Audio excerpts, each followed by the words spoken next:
嗨，大家好，我是代。那么今天呢，去线下购入了一些这个上周周末发售的新品啊。首先就是这个绿色的发光白狮，还有一个就是近期比较热门的 Missing Link C12号的这个钢索啊，可以看到。然后今天呢，也是刚刚到家，就跟大家一起做个拆包视频，一起来玩一下这只玩具吧。然后我这边也是拿出了这个84年当时的玩具啊，还有这只86的钢索也放在边上。好，那么看一下这款盒子外包装，正面的话就是这个样子啊，可以看到里面是一个开窗的设计，和当时 G1 和戴尔克隆17的包装是一样的。然后这边哇，用这个强力的牙齿去粉碎敌人啊。然后这边是一个新画的这个例会，然后拿的是一把银色的剑啊。然后 C12 Dinobot 机器恐龙指挥官 Grimlock， 好，非常奇怪的这个日式发音啊。好，背面的话就是非常经典的这个 G1 时期的插画，不过这个是比较稀有的，有机器恐龙的插画。然后下面就是一些这个角色的介绍，然后侧面。好，那我们迫不及待想拆开来看一下里面的样子啊。其实钢索是等了很久了 ，Missing Link 的飞毛腿我并没有买，我买了它警戒线的版本。然后27的话买的是那个肺暗的版本，感觉对于 Missing Link 来说，我更倾向于会买一些肺暗配色的这种感觉，或者说是老带配色，会更加吸引我。对，不过还是比较期待它出补天士的话，会不会把这个补天士当年肺暗的那个造型做出来。好，可以看到里面内包就是这个样子啊。这个内包是完全仿制当年戴尔克隆时期的内包的，可以看到它的这个排版是一个戴尔克隆的小人，然后钢索本体，然后3发导弹，然后这边是银色的大剑啊，黑色的枪和这个玩具的这个发射器，然后这边是有一些这个说明书之类的东西。我看到里面居然是有这个绑线的，这个确实是比较的奇怪啊，里面居然会有绑线。那么简单把这些东西都拿出来看一下吧。首先是戴尔克隆小人，这边的话这个导弹我就不拿出来了，正好G1是有发备用的导弹，可以一起试一下。然后这边的话我来看一下，这边居然是个纸质的这种绑线。把这个本体拿出来，哇，它居然是个这样的姿势出盒的，非常的猎奇哦。这边的手臂关节是换成了齿轮关节啊，还是比较意外的，因为我暂时是没有去看一些网上的测评，主要是想这个到手之后有一个第一时间的体验，想有个这种初体验的感觉。好，然后是这个发射器，然后是这个大枪双管炮，加上这把银色的大剑啊，非常的奇怪，为什么这个钢索要带银色的大剑呢？其实它是摸的这个戴尔克隆啊。可以看到老G1玩具带是把红色剑 Missing Link 红色剑是配在这个动画色里啊。好，可以看到里面是一个女性素体的小人，它是这个样子。这个焦距拉长一点，差不多就是这个样子。物品陈列出来，我今天购入的价格是14000左右的价格，肯定是要比国内稍微贵一些的，毕竟这个老登在日本比较多嘛。对，好，那么看一下纸制品。然后它也是像前面一样，它是送了一张这个贴纸。好，这个贴纸是不是可以给老玩具用一下？但是它其实跟老玩具的这个印花质量是不太一样的，可以感觉到就是现在的贴纸用料是更加厚实一些了。然后是说明书，还有这个红色透明卡，还有这个 Grimlock 的这个卡片人物卡。然后这边就是这张宣传纸，我们宣传纸就不看了。红色的卡片的话，就可以在包装上啊，这边啊，虽然我能隐约看到蓝色的线，但是我装看不到。好，就可以看到它的一些数值了。来看一下这个本体啊，这个放到后面，我们主要是来对比一下和当年的这个G1玩具的一些区别在哪里啊？首先，这个一眼看上去的话，发现它的分件其实是变多了，那毕竟是这个新生的重置的版本嘛。也是一个高规格，算得上是一个高规格的玩具。它的眼睛是有这个多余的分件的，可以看到当年的玩具是这种浮雕的设计啊，然后是红色的上漆，然后这次 Missing Link 肯定是加了这个分件了，可以看到它分件边缘是有这个缝隙的。然后手臂变成这个金属键了，可可以看到是多了非常多的可动，这个地方还是蛮不错的。老玩具的话就是一个塑料件，它上的是个电镀，它手臂是可以360度旋转。新的话就是多了这个曲轴，然后上下旋转是有的，然后它手是可以上下搬动的，非常豪华。它将老玩具所有的贴纸的部分都变成这种浮雕的刻画，加上上漆啊，还是蛮精美的。哇，真的是好帅哦！天哪，还是蛮吃这一套的。当年对于这种未来感觉的幻想，就是真的是被现在这种刻画给充分体现出来了。当然，贴纸有贴纸的韵味啊。然后胸部的话就是这个样子，老玩具这个稍微有点褪色了。然后这边上面同样也是贴纸变成了这个遗印。然后背面的话和老玩具对比就是这个样子，哇，真的是相当的华丽啊 ，Missing Link， 非常不错，蛮喜欢这个系列的。当然，如果定价能稍微再便宜一些就更好了。那么来看到一些可动的表现，首先的话，头部肯定是可以上下的这个抬头低头，然后嘴巴是可以张开。哇，里面刻画几乎是和G1玩具是一模一样的，可以看一下G1玩具这个，同样是可以抬头，当然抬头幅度并没有这个 Missing Link 那么高啊，它是把这个横杠给取消掉了，可以看到在这个地方，这里，然后导致它的头部是可以抬得更高了。然后嘴巴里面的细节的话，也稍微对比一下吧。可以看到是更加 Missing Link 这个是更加锐利啊，毕竟是这个新开模的模具，并不是运用这个老玩具的模具。好，这个老玩具稍微有点松了，天哪！然后手臂套刚刚也是有看到，它除了可以上下旋转之外，它是多了一个抬肩的这个关节，然后曲轴，甚至比这个86的可动都要好。然后脖子肯定是可以旋转吗？这个脖子？它这个热感怎么掉下来了？这个热感怎么脱胶了？拜托别这样。它头是多加了这个可动关节的，可以看到这边它是多空了一处啊，然后它就可以旋转这个角度的可动幅度。当然老玩具肯定是没有这个，老玩具的话，因为这边是直接连在一起的嘛，它就是没有了。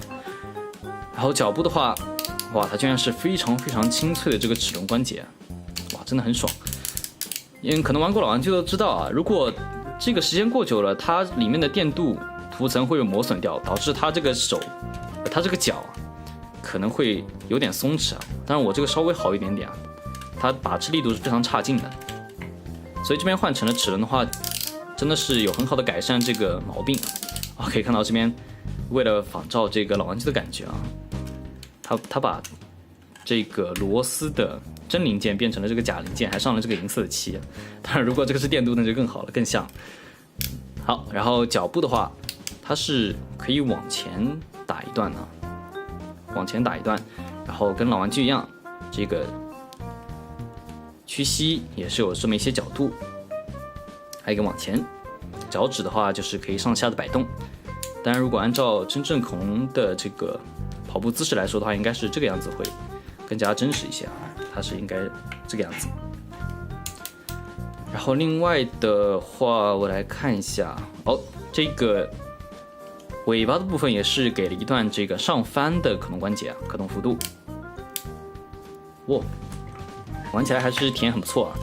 老玩具的话，看一下这个脚同样也是可以这样360度旋转，当然因为这个年代比较久远的缘故啊，所以说稍微是有点松弛。然后刚刚这个向前踢的这个关节，老玩具是没有的。然后屈膝的话，同样也是可以前后屈膝。然后这个爪子的话，也是可以上下的摆动。尾巴的话，就是没有这个上抬的关节了。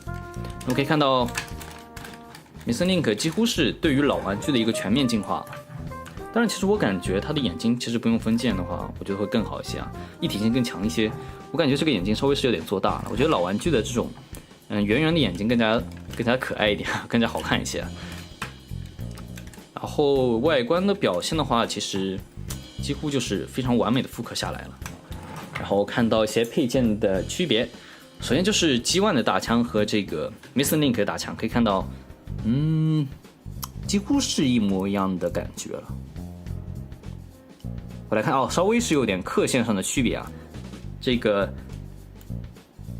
弹夹的刻线的部分啊，可以看到老玩具这个3段是分得比较开的，然后这个新版的话就是下面2道刻线稍微有点挤在一起了，其他的话其实是并没有什么很大的区别。可以看到这个新版的锐度是更加高了。这个发射器的部分，发射器的话可以看到老玩具的这个开关的部分是要更高出来一些的。为什么感觉老玩具这个用的是金属成型色，然后 Mr. Link 的话就是一个普通的塑料，这个灰色成型色。然后可以看到，它这个的话是一个假的开关啊，它是直接把这个弹簧给取消掉了吗？看一下，把这个老玩具的塞进去之后，摁下按钮是无法进行弹出的，这点还是比较可惜的。然后老玩具的话就是卡进去之后，摁动这个上面的灰色按键就可以弹出去了。我感觉其实还蛮可惜的，作为定价那么高的玩具系列，我相信肯定不是卖给小朋友玩的，所以说我觉得完全没有必要取消掉一些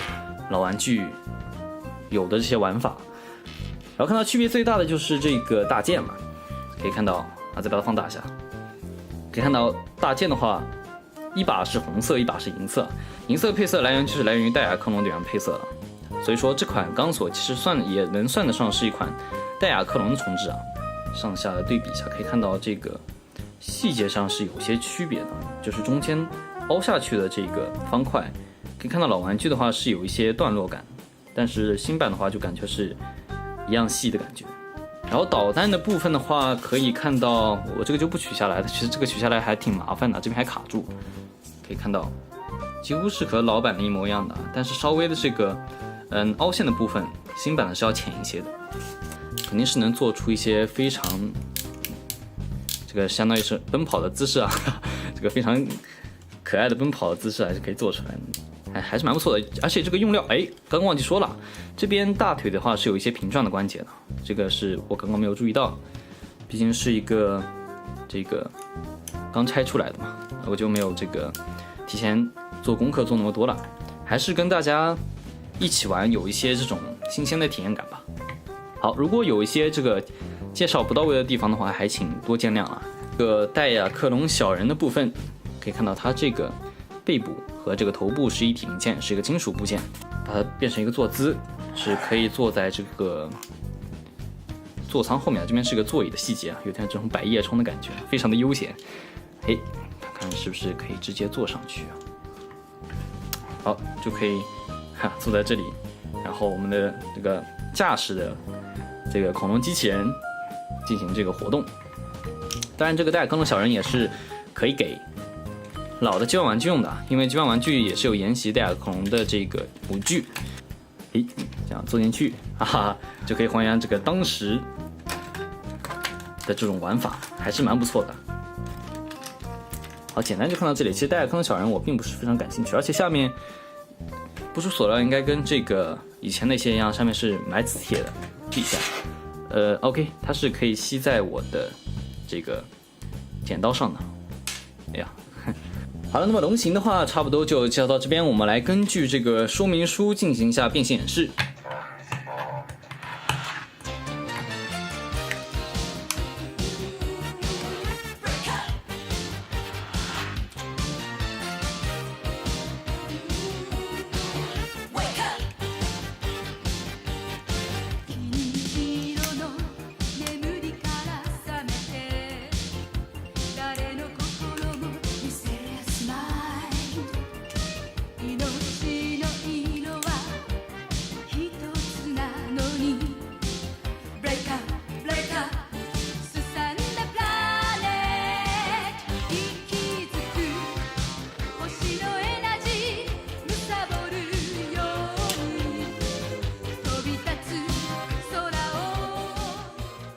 好了，那么这个钢索呢也是变形完成。大家通过变形过程可以发现，其实是改了不少的地方的。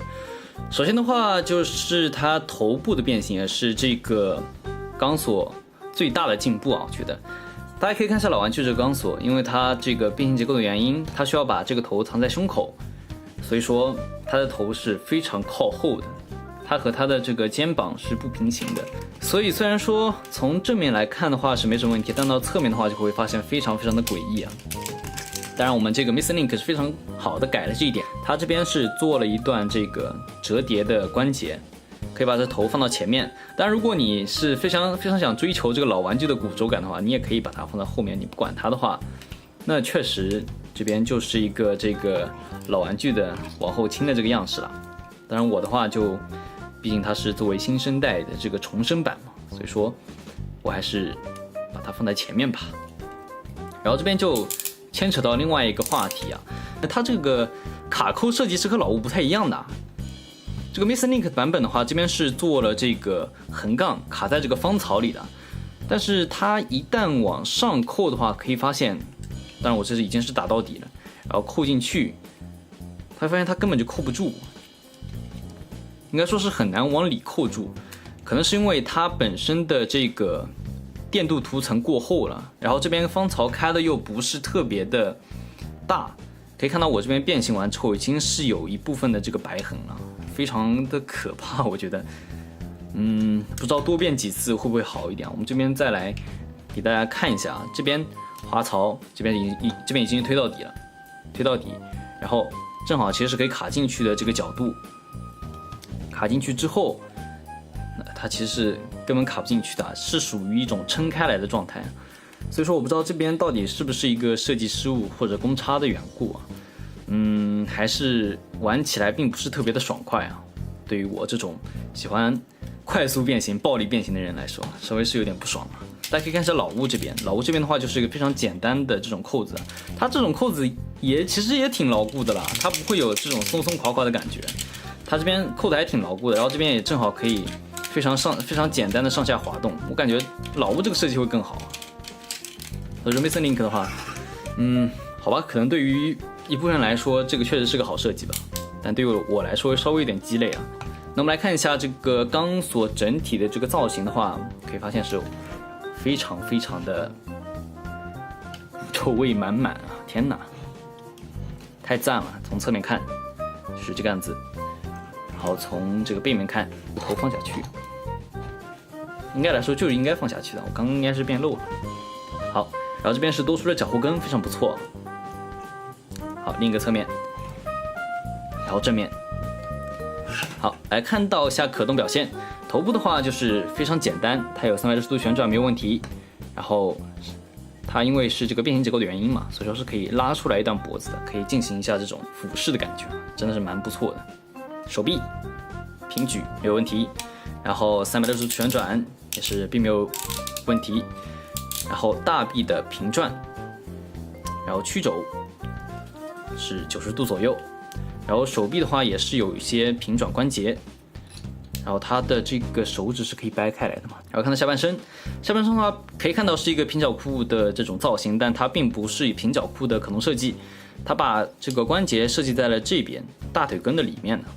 所以说它前踢的话可以达到45度往上一点吧。然后后踢就这么一些，然后侧踢非常不错啊，因为是变形结构的需要嘛，侧踢有90度，然后大腿的平转，然后屈膝因为也是变形结构需要，它是可以屈到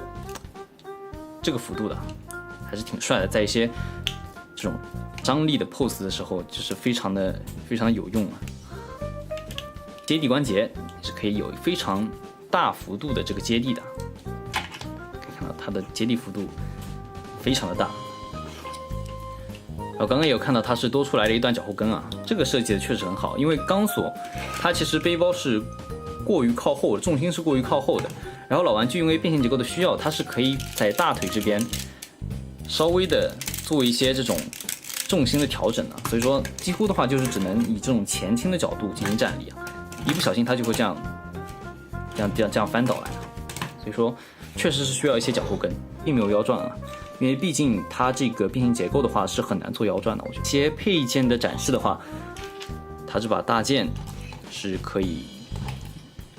这样正好握在这个手上的，它这手指掰开来就是这个样子。好，然后再把这个手指给闭上，就变成了我们这个持剑的造型。那钢索还是得配这把剑，对吧？非常有感觉。然后大枪的话，同样是可以握持在它的这个左手上，直接插进去应该也无所谓吧？对，直接插进去的话，它正好因为里面这个手指是有斜坡的这个刻画，所以说是会自然撑开，就变成了我们这个一手拿剑，一手拿枪的这种感觉，还是蛮不错的。可以看到它其实这个壳洞穿帮还是挺明显的，毕竟它的大腿就这么一点细，对吧？其实也没有办法啊，还是很帅气的这样的一个造型啊。即使是它来自于一个40多年前的这种造型啊，它动起来就是很帅。哇，它这边居然还是有这个黑色部件，居然也可以抬起来啊！这我刚刚居然没有发现。同样，这把发射器也是可以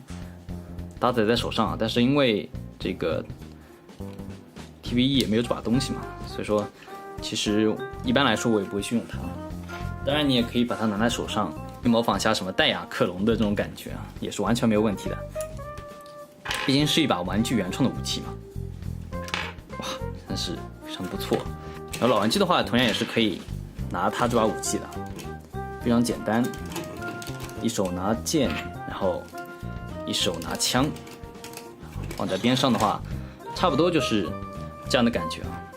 哇，这种新老放在一起的这种感觉真的是非常不错。当然，我简单观察到它这个头部其实是有一些造型上的区别的。可以看到老玩具这个头的眼镜，它是这种长条的感觉，